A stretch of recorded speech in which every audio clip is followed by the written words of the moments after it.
देख रहे हैं तहजीब उर्दू न्यूज चैनल। नाज़रीन आदाब, इस वक्त आप देख रहे हैं तहजीब उर्दू न्यूज़। रोज़नामा आलमी तहरीक नांदेड़ के मुदीर आला जनाब अल्ताफ़ अहमद सानी को महाराष्ट्र स्टेट उर्दू साहित्य एकेडमी की जानिब से सहाफ़त जर्नलिज़म का एजाज़ दिया गया। जनाब अल्ताफ़ अहमद सानी अदबी दुनिया में अपना एक मुकाम रखते हैं। वो एक शायर, अफसाना निगार, ड्रामा निगार, मुसन्निफ़ और सहाफ़ी की हैसियत से समाजी खिदमत अंजाम दे रहे हैं। उर्दू साहित्य एकेडमी से अवार्ड मिलने पर परफेक्ट इंस्टीट्यूशन अकोला के डायरेक्टर जनाब आफ्ताब खान, मशहूर मारूफ शायर जनाब अल्तमश तालिब नांदेड़ और जनाब आबिद खान सर, तहजीब उर्दू न्यूज़ ने इन्हें मुबारकबाद पेश की।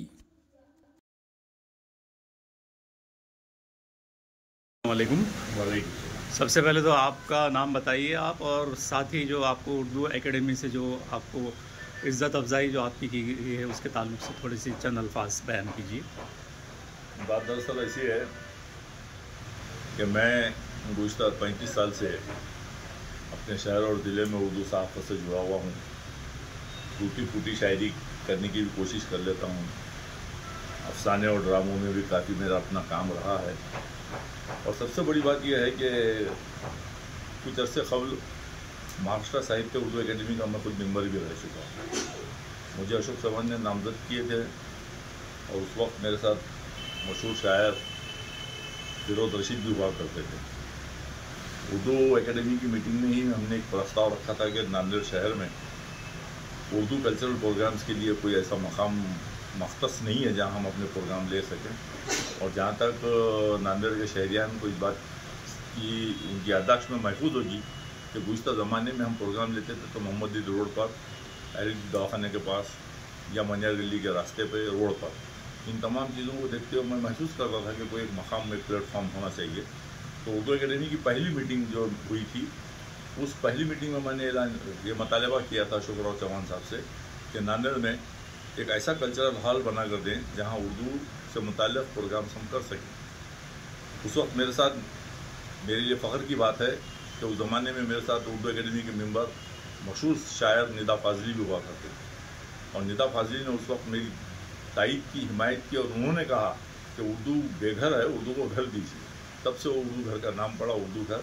उसके बाद काम हुआ अल्हम्दुलिल्लाह। उसमें अशोक चव्हाण का बड़ा अमल व दखल और उनकी बड़ी कोशिशें रही कि आज नांदेड़ में महाराष्ट्र का पहला उर्दू घर दिखाई देता है। इस सिलसिले में उर्दू एकेडमी के शायद जिम्मेदारों ने ये महसूस किया होगा कि आपके जो अवार्ड दिए जा रहे हैं उसमें मुझे भी शामिल कर लें।